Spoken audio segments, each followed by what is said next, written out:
இன்னைக்குள்ள தலைப்பு நம்ம பார்க்க போறோம்னா, நாம் ஜெபம் செய்து என்ன பெற்றுக்கொள்ள முடியாது. நம்ம பரலோக ராஜ்யத்துல தேவனுக்கு வலது பக்கமும் இடது பக்கமும் அமர்ந்து இருக்கிற இடத்தை நம்ம பெற்றுக்கொள்ள முடியாது. நம்ம தேவனிடத்துல கேட்க முடியாது, எனக்கு இந்த இடம் வேணும் அந்த இடம் வேணும். அதான் நம்ம பார்க்குறோம். மத்திய 20:20-23. அப்பொழுது செபெதேயுவின் குமாரருடைய தாய் தன் குமாரரோடு கூட அவரிடத்தில் வந்து அவரை பணிந்து கொண்டு, உம்மிடத்தில் ஒரு விண்ணப்பம் பண்ண வேண்டும் என்றாள். அவர் அவளை நோக்கி, உனக்கு என்ன வேண்டும் என்று கேட்டார். அதற்கு அவள், உம்முடைய ராஜ்யத்திலே என் குமாரராகிய இவ்விரண்டு பேரில் ஒருவன் உமது வலது பாரசத்திலும் உட்கார்ந்திருக்கும்படி அருள் செய்ய வேண்டும் என்றாள். இயேசு பிரதியுத்தரமாக, நீங்கள் கேட்டுக்கொள்கிறது இன்னது என்று உங்களுக்கு தெரியவில்லை. நான் குடிக்கும் பாத்திரத்தில் நீங்கள் குடிக்கவும், நான் பெறும் ஸ்நானத்தை நீங்கள் பெறவும் உங்களால் கூடுமா என்று. அதற்கு அவர், கூடும் என்றார்கள். அவர் அவர்களை நோக்கி, என் பாத்திரத்தில் நீங்கள் குடிப்பீர்கள், நான் பெறும் ஸ்நானத்தையும் நீங்கள் பெறுவீர்கள். ஆனாலும் என் வலது பாரசத்திலும் என் இடது பாரசத்திலும் உட்கார்ந்திருக்கும்படி என் பிதாவினால் எவர்களுக்கோ ஆயத்தம் பண்ணப்பட்டிருக்கிறதோ அவர்களுக்கே அல்லாமல் மற்றொருவருக்கும் அதை அருளுவது என் காரியம் அல்ல என்றார். ஹல்லேலூயா. இங்க நம்ம பார்க்கிறோம், செபெதேயுவின் குமாரருடைய தாய் தன்னுடைய 2 குமாரரோடு இயேசு கிறிஸ்து பக்கத்துல வர்றாங்க. ஏசப்பா கிட்ட வந்து பணிந்து கேட்கிறாங்க, ஏசப்பா, என் 2 பிள்ளைங்கள ஒருத்தர் வலது பக்கமும் ஒருத்தர் இடது பக்கமும் பரலோக ராஜ்யத்துல உங்க பக்கத்துல உட்காரணும் என்று கெஞ்சி கேட்கிறார். அப்பொழுதுதான் ஏசப்பா சொல்றாரு, நான் குடிக்கிற பாத்திரத்தை உன்னால குடிக்க முடியுமா? நான் சுமக்கிற பாடு உன்னால சுமக்க முடியுமா? உங்களால கூடுமானாலும் கூட பரலோக ராஜ்யத்துல உள்ளது கொடுக்கிற அந்த இடத்தின் திட்டம் என்னுடைய கையில் அல்ல, அது பிதாவால் மட்டும்தான் கொடுக்க முடியும் என்று சொல்லுகிறார். இயேசு கிறிஸ்து பட்ட பாட நம்ம பாடுபட முடியாது, அதுக்கு ஈடாக நம்ம எதுவுமே இருக்க முடியாது. அவர் பரிசுத்தர், பரிசுத்தமாக வாழ்ந்து அதான். ஒரு சிலருக்கு ஜெபத்துல என்ன கேட்கணும்னு தெரியாது. நீங்க ஜெபத்துல கேட்கும் பொழுது, நீங்க விண்ணப்பம் பண்ணும் பொழுது ரட்சிப்பை குறித்து நீங்க விண்ணப்பம் பண்ணலாம், மற்ற எல்லா காரியத்துக்கும் நீங்க விண்ணப்பம் பண்ணலாம். ஆனா பரலோக ராஜ்யத்துல இடம் கொடுப்பது வந்து இட் இஸ் அ ட்ரெஷர், அது ஒரு பொக்கிஷம். அது ஆண்டவர் அந்த நேரத்துல தான் தருவார் நமக்கு. இயேசுவின் 2ஆம் வருகைக்கு பிறகு நியாய தீர்ப்பு நடக்கும் பொழுது, வெள்ளை சிங்காசனம் நியாய தீர்ப்பு நடக்கும் பொழுதுதான் ஆண்டவர் நமக்குரிய இடத்தை நமக்கு தெரியப்படுத்துவார். அதுவரைக்கும் நமக்கு தெரியாது. அவர் தெரிவிக்கும் போதுதான், முன்குறித்தே ஒரு சிலருக்கு ஆண்டவர் சொல்லிடுவார், பரலோகத்துல உங்களுக்கு இப்படிப்பட்ட இடம் இருக்குன்னு. ஒரு சிலருக்கு ஆண்டவர் தெரிவிப்பார், ஆனா எல்லாருக்கும் ஆண்டவர் தெரியப்படுத்த மாட்டார். ஸோ அந்த இடத்தை நம்ம பெறணும் அப்படின்னு நம்ம டிமாண்ட் பண்ணவும் முடியாது. ஏன்னா நம்ம இந்த பூமியில படுகிற காரியங்கள், வேதனை, துன்பம், துக்கம், அவமானம், நிந்தை, ஊழியத்தின் நிமித்தம் படுகிற பாடெல்லாம் வந்து அங்க முத்துக்களை போல இருக்கும். பரலோகத்துல ஒரு ட்ரெஷரா மாறும், அது இந்த பொக்கிஷமாக மாறும். ஹல்லேலூயா. நம்ம என்ன பார்க்குறோம்னா, நம்ம கிரியைகள் தான் பரலோக ராஜ்யத்துக்கு நம்ம கொண்டு போய் சேர்க்கும். நம்ம ஏழை, தரித்திரர், சுயாதீனர், பணக்காரர், யாராக இருக்கலாம், கூலி வேலை செய்கிறவங்களா கூட இருக்கலாம். ஆனால் நம்ம கிரியைகள் எப்படி இருக்கணும்? சபைக்கு போகணும், ஆண்டவர் நம்மகிட்ட என்ன பேசுறாரு அதே போல நம்மை மாற்றிக்கொள்ள வேண்டும், தேவ பிள்ளையாக இருக்கணும். அப்பொழுது நம்ம பெற முடியும். நம்ம சொல்லலாம், நான் பெரிய அற்புதம் செய்த ஆண்டவரே, உங்களுடைய நாமத்தை பயன்படுத்தி அற்புதத்தை செய்தேன், அடையாளத்தை செய்தேன், பெரிய ஊழியம் செய்தேன், ஹீலிங் பண்ணேன் ஆண்டவரே. ஹல்லேலூயா. அது நம்மளை கொண்டு சேர்க்காது. ஹல்லேலூயா. நம்ம கண்டக்ட், நம்ம ஒரு பக்கத்துல கரெக்டா இருக்கணும், இன்னொரு பக்கத்துல நம்ம என்ன இல்லை, சரியில்லை, நம்ம பரலோகத்துக்கு போக முடியாது. Hallelujah. But Jesus makes every way clear. ஏசப்பா நமக்கு வழிகளை சரியா ஆயத்த பண்ணி கொடுக்குறார். பழைய ஏற்பாட்டை காட்டிலும் புதிய ஏற்பாட்டுல நம்ம கரெக்டான வழியில ஆண்டவர் நம்மை நடத்தி செல்றார். அதுதான் இயேசு கிறிஸ்து. நமக்கு பாதை காட்டுறார், நம்ம பாதைக்கு வெளிச்சமாக இருக்கிறார், நம்மை வழி நடத்தி செல்றார். ஹல்லேலூயா. நமக்கு அந்த வழி வேணும்னா நம்ம வாழ்க்கையை மாற்றணும். ஏசப்பா நம்ம உள்ளத்துல ஏற்றுக்கொள்ளணும், இயேசு கிறிஸ்துவுக்கு முக்கியத்துவம் கொடுக்கணும். ஹல்லேலூயா. ஒரு பெரிய பணக்காரன் ஏசப்பா கிட்டத்துல வரான், ஒரு கொஸ்டின் கொண்டுகிட்டு வரான், அவனுக்கு ஒரு கொஸ்டின் கேட்கணும் ஏசப்பா, பிதாவே, பரலோக ராஜ்யத்துல போக வேண்டும் என்றால் நான் என்ன செய்ய வேண்டும்? ஏசப்பாவுக்கு தெரியும். அவன் 10 கட்டளை கீழ்ப்படிகிற மகன், அவங்க அம்மா அப்பாவுக்கு கீழ்ப்படிகிறவன், நல்ல ஒரு ஒபீடியன்ட்டு, எவ்வளவு நல்ல மனுஷனா இருந்திருக்காரு பாருங்க அந்த பணக்காரன். ஆனா ஏசப்பாவுக்கு தெரியும் இவன் ஃபாலோ பண்றான்னு சொல்லி. ஆனா ஏசப்பா கேட்கிறாரு, 10 கட்டளை பின்பற்றுன்னு சொல்றாரு. உடனே அவன் உற்சாகமாக சொல்றாரு, நான் இதெல்லாம் பின்பற்றுகிறேன், 10 கட்டளை அத்தனையும் நான் பின்பற்றுகிறேன் அப்படின்னு சொல்லி. ஆனாலும் உன்னிடத்தில் ஒரு குறை உண்டு என்று சொல்லுகிறார். அல்லேலூயா. அது என்னன்னு நம்ம பார்த்தோம்னா மத்தேயு 19:21, அதற்கு இயேசு, நீ பூரண சற்குணம் நாய் இருக்க விரும்பினால் போய் உனக்கு உண்டானவைகளை விற்று தரித்திரருக்கு கொடு, அப்பொழுது பரலோகத்தில் உனக்கு பொக்கிஷம் உண்டாயிருக்கும், பின்பு என்னை பின்பற்றி வா என்றார். உனக்கு இருக்கிறதெல்லாம் நீ கொடுத்துட்டு தரித்திரர்களுக்கு கொடுன்னு சொல்றாரு. இருக்கவங்களுக்கு கொடுன்னு சொல்ல, இல்லாதவங்களுக்கு போய் கொடுத்துட்டு என் பின்னே வா என்று சொல்லுகிறார். ஹல்லேலூயா. என்னை பின்பற்று என்று சொல்லுகிறார். ஹல்லேலூயா. இங்க நம்ம பார்க்கிறது என்னன்னா, இந்த தேவ வார்த்தை, இந்த தேவ வார்த்தையை பின்பற்றி நடந்த ஒரு மனுஷன். இன்னைக்கு நம்ம பிள்ளைகளுக்கு நாம இத சொல்லி கொடுக்குறோமா? வீட்டில் 10 கட்டளைகளை சொல்லி கொடுக்குறோமா? தேவ வார்த்தையை சொல்லி கொடுக்குறோமா? அவங்க கேட்குறாங்களோ கேட்கலையோ, நமக்கும் கோபம் வருது தெரியுது. ஆனாலும் பிள்ளைகளுக்கு நம்ம டீச் பண்ணணும். சிறு வயதுலேருந்து நம்ம டீச் பண்ணுறது தான் பிள்ளைங்க உள்ளத்துல போகும். நம்ம சின்ன வயசுலேருந்து பிள்ளைங்கிட்ட எப்படி டீச் பண்ணுறோம் அதுதான் அவங்க உள்ளத்துல போகும். அப்போ நம்ம ஆண்டோடைய வார்த்தையை நம்ம அங்கே விதைக்கும் பொழுது என்ன நடக்கும்னா, அங்கே ஒரு பெரிய காரியம், ஒரு பெரிய மாற்றம் தென்படும். ஹல்லேலூயா. அதுதான் ஒரு பெரிய பொக்கிஷம் இன்னைக்குள்ள ஜென்ரேஷனுக்கு நம்ம கொடுக்கிறது தேவ வார்த்தை. ஹல்லேலூயா. ஸோ இந்த ஒரு பெரிய பணக்காரன் என்ன ஆயிட்டாரு? மிகவும் துக்கித்து திரும்ப போய்விட்டார். ஹல்லேலூயா. மத்தேயு 19:21, அதற்கு இயேசு, நீ பூரண சற்குணமாய் இருக்க விரும்பினால் போய் உனக்கு உண்டானவைகளை விற்று தரித்திரருக்கு கொடு, அப்பொழுது பரலோக ராஜ்யத்தில் உனக்கு பொக்கிஷம் உண்டாயிருக்கும், பின்பு என்னை பற்றி வா என்றார். நம்ம தரித்திரருக்கு விற்று கொடுத்து என் பின்னாடி வான்னு சொல்றாரு. ஆனா சீஷர்களுக்கு ஏசப்பா அந்த பணக்காரர் சென்ற பிறகு சொல்றாரு, அப்பொழுது இயேசு தம்முடைய சீஷர்களை நோக்கி, ஐஸ்வர்யவான் பரலோக ராஜ்யத்தில் பிரவேசிப்பது அரிதென்று மெய்யாகவே உங்களுக்கு சொல்லுகிறேன். மேலும் ஐஸ்வர்யவான் தேவனுடைய ராஜ்யத்தில் பிரவேசிப்பதை பார்க்கிலும் ஒட்டகமானது ஊசியின் காதிலே நுழைவது எளிதாயிருக்கும் என்று உங்களுக்கு சொல்லுகிறேன் என்றார். இப்போ பணக்காரர்கள் பரலோக ராஜ்யத்துல பிரவேசிப்பது மிகவும் கடினம். ஏன்னா ஒரு காரியம் இருக்குது, அந்த பணம், அந்த வெல்த், அந்த ரிச்சஸ்.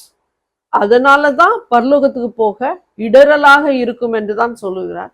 அடுத்த வசனத்துல என்ன சொல்றாருன்னா, ஒட்டகச்சிவிங்கி கூட ஊசியின் காதிலே நுழையும், ஈஸியா போயிரும். ஒட்டகச்சிவிங்கி போக முடியுமா? நீங்க நினைத்து பாருங்க, முடியாது.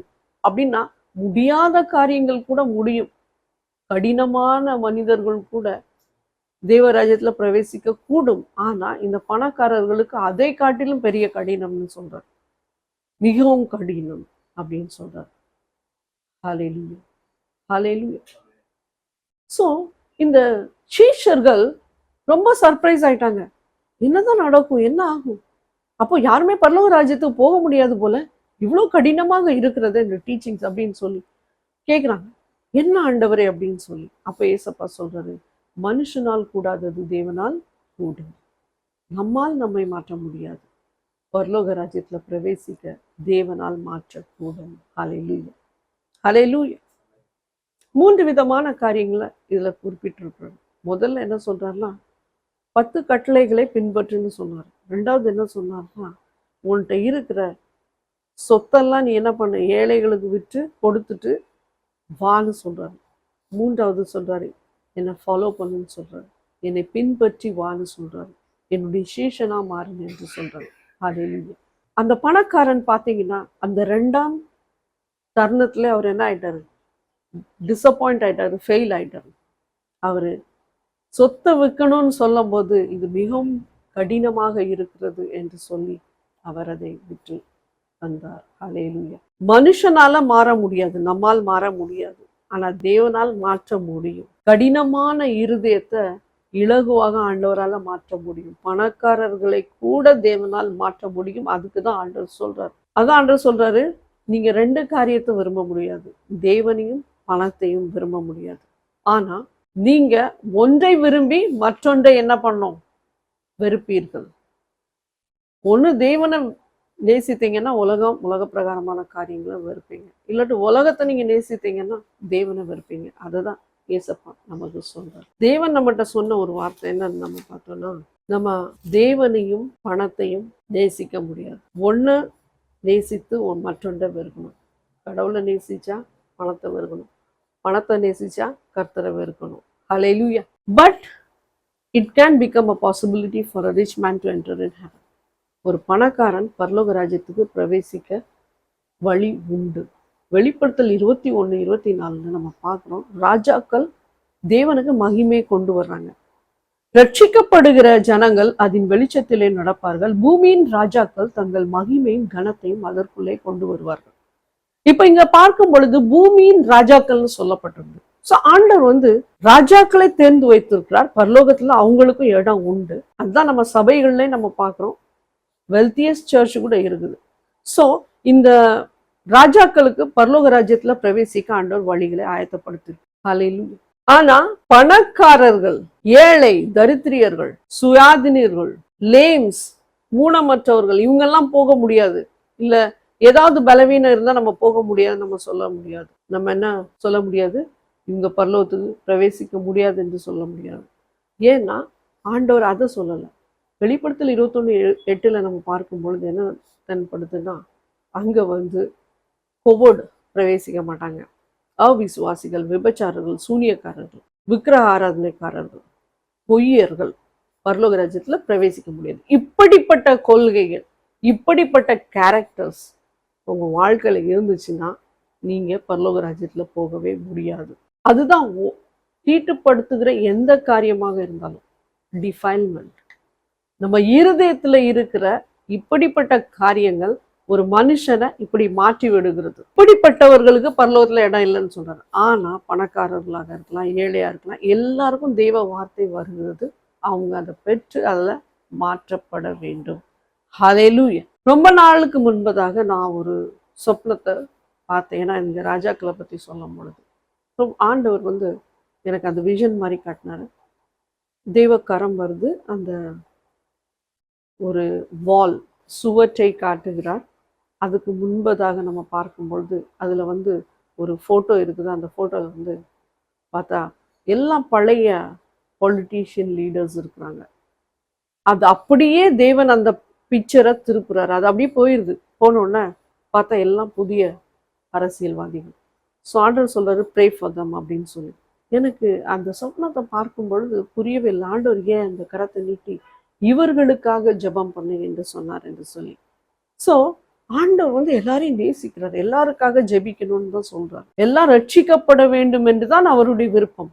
ஏழையா இருக்கிறவனே ஆண்டவர் ரொம்ப நேசிக்கிறார், பணக்காரர்களையும் நேசிக்கிறார், எல்லாரையும் ஆண்டவர் நேசிக்கிறார். அதனால்தான் இவர்களுக்காக ஜெபம் பண்ணு என்று சொல்லி இருக்கிறார். அப்போ அந்த காலகட்டத்தில் எனக்கு அது அர்த்தம் புரியவில்லை. How many of you have the habit of giving? எத்தனை பேர் நீங்க கொடுக்குறீங்க? ஏன்னா பணக்காரர் ஆண்டவர் சொல்றாரு ஏழைகளுக்கு கொடுன்னு சொல்லி. நீங்க கொடுக்கிறவர்களாக இருப்பீர்களானால் நீங்கள் ஆசீர்வதிக்கப்பட்டவர்கள். ஹல்லேலூயா. அதனாலதான் ஏசப்பா சொல்றாரு, போய் ஏழைங்களுக்கு கொடு, பரலோகத்துல என்ன இருக்கும் உனக்கு? ட்ரெஷரை சேர்ப்பாங்க. என்ன சேர்ப்ப? அங்க பொக்கிஷம் சேர்க்கப்படும். ஹல்லேலூயா. பரலோக ராஜ்யத்துல பொக்கிஷம் சேர்க்கப்படும். ஹல்லேலூயா. ஸோ இங்க நம்ம என்ன செய்யறோம், இங்க நம்ம என்ன கொடுக்குறோம், அதுதான் பரலோக ராஜ்யத்துல பொக்கிஷம் சேர்க்கப்படும். ஆண்டவர் வசனம் தெளிவாக நமக்கு தெரிவிக்கிறது. இங்க நம்ம பார்க்கும் பொழுது உங்க பொக்கிஷம் எங்க இருக்குது? கொர்னோலியோவுக்கு கொடுக்கிற ஒரு பழக்கம் இருந்தது. கொர்னோலியோ ஒரு புறஜாதியார். புறஜாதியாருக்கு இஸ்ரவேலர்கள் அந்த காலத்துல பழக மாட்டாங்க. ஆனா இந்த புறஜாதியார் தேவன் தேடி வர, ஏன்னா அவருக்கு கொடுக்கிற பழக்கம் இருந்தது. தேவனையும் ஆராதித்திருக்கிறாரு, கொடுத்திருக்கிறார், நிறைய ஏழைகளுக்கு கொடுத்தார். கொடுக்கும் பொழுது ஒரு நாள் சொப்னத்துல ஒரு தேவதூதன் தோன்றி, கொர்னோலியோவே, உன்னுடைய கொடுத்ததெல்லாம் பரலோகத்துல என்ன கேட்கப்பட்டது என்று சொல்றார். நீ பிறருக்கு கொடுத்தது பரலோகத்துல எட்டி வந்தது என்று சொல்லி, நான் பேதுருவை அங்கு ஆயத்தப்படுத்தி இருக்கிறேன், நீ ஆட்களை அனுப்பி அவன் சொல்லுகிறதை கேளு என்று மாத்திரம் சொன்னார். அப்படின்னா என்ன? கொடுக்கும் பொழுது தேவன் இரக்கப்படுறார், அது பொக்கிஷமாக பரலோகத்துல மாறுது. இன்னும் வார்த்தையை தெளிவாக தெரிவிக்கவே பேதுருவை ஆயத்த பண்ண one of the disciple of Jesus Christ அனுப்புகிறார். இங்க பேதுரு அவருக்கு சரியான வழியில நடத்துறார். சபை என்ன பழக்கப்பட்டிருக்குதுன்னா, கொடுக்கிறது தான் பழக்கப்பட்டிருக்குது. ஏழைகளுக்கு, தரித்திரர்களுக்கு கொடுப்பதற்கு தான் சபை பழக்கப்பட்டிருக்குது. நீங்க கொடுக்காவிட்டால் பரலோக ராஜ்யத்துல என்ன சேர்க்கப்படாதுன்னா பொக்கிஷம் சேர்க்கப்படாது. ஹல்லேலூயா. ஒரு கதையை நம்ம பார்க்கும்போது பழைய ஏற்பாட்டுல ரூத்து நவோமி எல்லாவற்றையும் இழந்து வர்றாங்க, யூதாவுக்கு வர்றாங்க. பெத்லெஹேம்ல இருக்கிற யூதாவுக்கு போவாஸ்ன்னு சொல்லக்கூடிய ஒரு நிலத்துல போறாங்க அறுவடை காலத்துல. ஏன்னா ரொம்ப கஷ்டம், 2 பேருக்கும் ஒண்ணுமே இல்லை, வழி இல்லை. அப்போ கஷ்டப்பட்ட இவங்க போவாஸ்குள்ள நிலத்துல போகும் பொழுது போவாஸ் தன்னுடைய வேலைக்காரரிடத்துல சொல்லியிருந்தார் முன்கூட்டி, அவர்களுக்கு கொஞ்சம் அறுவடையில விட்டு வையுங்கள், அவங்க அதுல இருந்து எடுத்துக்கொள்ளட்டும் என்று, எவ்வளவு வேணும் அவங்க எடுத்துக்கொள்ளட்டும் என்று சொல்லி. ஆனா அவங்க 1 ஷேக்கல் சொல்லக்கூடிய இது ஒரு மெஷர்மெண்ட். அந்த மெஷர்மெண்ட்ல அவங்க அதை நிரப்பி எடுத்துட்டு போறாங்க. ஸோ அங்க அறுவடை காலத்துல கொடுப்பது பழக்கம், ஏழைகளுக்கு விட்டு கொடுப்பது பழக்கம். இது பைபிள்ல பழைய ஏற்பாட்டு காலத்துல இருக்குது. ஹல்லேலூயா. அதான் நம்ம பார்க்கிறோம். யாத்திராகமம் 23:10-11 வரை, 6 வருஷம் நீ உன் நிலத்தில் பயிரிடு, அதன் பலனை சேர்த்துக்கொள். 7ஆம் வருஷத்தில் உன் ஜனத்தில் உள்ள எளியவர்கள் புசிக்கவும் மீதியானதை வெளியின் ஜந்துக்கள் தின்னவும் அந்த நிலம் சும்மா விட்டு விடுவாயாக. அப்படின்னா 6 வருஷம் நீ பயிரிடு, நல்லா சாப்பிட திருப்தியா. 7ஆவது வருஷம் ஏழைகளுக்குன்னு அந்த நிலத்துல என்ன பண்ணக்கூடாது? அறுவடை செய்யக்கூடாது, ஏழைகளுக்கு விட்டு விடு என்று பழைய ஏற்பாட்டு காலத்திலே சொல்லப்பட்டதுபடி ஃபாலோ பண்ணப்பட்டது. So when you give to God first and best, when you give to others, give what you have. God blesses. Hallelujah. தேவனுக்கு கொடுக்கும் பொழுது ஃபர்ஸ்டா கொடு. இங்க நம்ம பார்க்கும் பொழுது ஆண்டவர் சொல்றாரு, 6 வருஷம் நீ உன் நிலத்தில் பயிரிடு, அதன் பலனை சேர்த்துக்கொள். யாத்திராகமம் 21:10-11. 7ஆம் வருஷத்தில் உன் ஜனத்தில் உள்ள எளியவர்கள் புசிக்கவும் மீதியானதை வெளியின் ஜந்துக்கள் தின்னவும் அந்த நிலம் சும்மா விட்டு விடுவாங்க. 6 வருஷம் நீ நல்லா திருப்தியா சாப்பிடு, 7ஆவது வருஷம் என்ன பண்ணிடு? ஏழைகளுக்கு விட்டு கொடு. அதுல நீ அறுவடை செய்யவே கூடாது, அது ஏழைங்க திருப்தியா சாப்பிட்டு போகட்டும்னு ஆண்டவர் சொல்றாரு. இது பழைய காலத்துல ஃபாலோ பண்ணாங்க இந்த பிரின்சிபலை. யாத்திராமத்துல அதான் ஆண்டவர் சொல்றாரு, நீ ஆண்டவருக்கு கொடுக்கும் பொழுது முதல் பங்கை கொடு, பெஸ்ட்டை கொடு, நல்ல பங்கை கொடு. ஆனா மற்றவங்களுக்கு நீங்க கொடுக்கும் பொழுது உங்ககிட்ட இருக்கிறத நீங்க கொடுங்க, இல்லாட்டு கொடுக்க வேண்டாம். ஆனா ஆண்டவர் சென்சஸ் எடுக்கிறாங்க பாருங்க, எண்ணிக்கை எடுக்கும் பொழுது பாவ நிவர்த்தி காணிக்கை எடுக்கிறாரு. அப்ப அதுல ஆண்டவர் என்ன சொல்றாரு பாருங்க, யாத்திராகமம் 30:15, உங்கள் ஆத்துமாக்களுக்காக பாவ நிவர்த்தி பண்ணும்படி நீங்கள் கர்த்தருக்குள் காணிக்கை செலுத்தும் போது ஐஸ்வர்யவான் அரை சேக்கலுக்கு அதிகமாக கொடுக்கவும் வேண்டாம், தரித்திரருக்கு அது குறைவாக கொடுக்கவும் வேண்டாம். ஷெக்கேல்னா ஒரு மெஷர்மெண்ட், ஒரு அளவு. இந்த அளவு மெஷர்மெண்ட் நீ கொடுங்க அப்படின்னு சொல்றாரு. அதாவது 11 கிராம் கிட்ட வரும்னு வைங்க ஒரு ஷெக்கேல். அந்த அளவுக்கு தான் நீங்க காணிக்கை கொடுக்கணும் அப்படின்னு சொல்லி. பணக்காரன்ட்டு அதிகமாகவும் கேட்கல, ஏழைங்கிட்ட அதிகமாகவும் கேட்கல, இவ்வளவுதான் நீங்க கொடுக்கணும்னு சொல்லி அது ஆசாரிப்பு பணிக்காக செலவு செய்யப்படுகிறது என்று சொல்லி ஆண்டவர் அதுல சொல்லியிருக்கிறார். லேவியராகமம் 5:7, ஆட்டுக்குட்டியை கொண்டு வர அவனுக்கு சக்தி இல்லாதிருந்தால் அவன் செய்த குற்றத்தின் நிமித்தம் 2 காட்டு புறாக்களையாவது 2 புறா குஞ்சுகளையாவது கொண்டு வர கடவன். இப்போ பணக்காரங்களை மட்டும் ஆண்டவர் கன்சர்ன் பண்ணல, கரிசனை இல்லை, ஏழைங்களை ரொம்ப நேசிக்கிற, ரொம்ப அக்கறையா இருக்கிறார். அதுதான் ஆண்டவர் என்ன சொல்றாருன்னா, பணக்காரன் ஒரு ஆடை கொண்டு வரலாம் பலியிட, ஆனா ஏழையோ தரித்திர உள்ளாரு 2 காட்டுப்புறா இல்ல புறா குஞ்சுகளை கொண்டு வரலாம் அப்படின்னு சொல்லி சொல்றாரு. உங்க பலனுக்கு ஏற்றது போல நீ கொடு, ஆனா கொடுக்காம இருக்காது. ஆண்டவருக்கு கொடுக்கும் பொழுது நிச்சயமா பெரிய காரியத்தை ஆண்டவர் செய்வார். நீங்க ஒருவேளை கஷ்டப்பட்டுக்கிட்டு இருக்கலாம், போங்க உங்க கிச்சன்ல கையை வச்சு ஜெபம் பண்ணுங்க, ஆண்டவரே ஆசீர்வதிங்க, பண்டசாலை ஆசீர்வதிங்க, அப்பம் தண்ணீரை ஆசீர்வதிங்க. நான் விசுவாசிக்கிறேன் ஆண்டவரே, நீங்க செழிப்பாக மாற்றுவீங்க. நிச்சயமாக நீங்க ஜெபிக்கும் பொழுது ஆண்டவர் அந்த இடத்துல வந்து மாற்றுவார். ஹல்லேலூயா. அப்பா தகப்பனே, ஆண்டவரே, பார்த்து கொண்டு இருக்கிற ஒவ்வொருவரையும் நீங்க ஏழையா இருக்கிறவங்க ஆண்டவரே, அப்பா தகப்பனே, ஆண்டவரே, அவர்களையும் ஆசீர்வதிங்க. அப்பா தகப்பனே, பணக்காரரா இருக்கிறாங்க, அவங்களையும் ஆசீர்வதிங்க. அப்பா, அவங்க கையிட்டு செய்யற வேலையை ஆசீர்வதிங்க. அவங்க கரத்தை ஆசீர்வதிங்க. அப்பா தகப்பனே, ஆண்டவரே, பரலோக ராஜ்யத்துல இருக்கிற அந்த பொக்கிஷத்தை பெற இவர்களுக்கு வழியை திறந்து கொடுங்க. நித்திய ஜீவன் அடைவதற்கு அந்த வழியை காண்பீங்க ஆண்டவரே. ஒவ்வொருவரையும் உடைய காரியத்தை கண்ணோக்கி பார்த்து எளிதாக அவர்களுக்கு உதவி செய்யுங்க ஆண்டவரே. குடும்பம் ஆசீர்வதிக்கப்படட்டும், செழிப்படையட்டும் ஆண்டவரே. உங்களுடைய கரம் அந்த குடும்பத்தை தாங்கட்டும். கர்த்தர் ஒவ்வொருவரையும் ஆசீர்வதிப்பாராக. God bless you. Amen.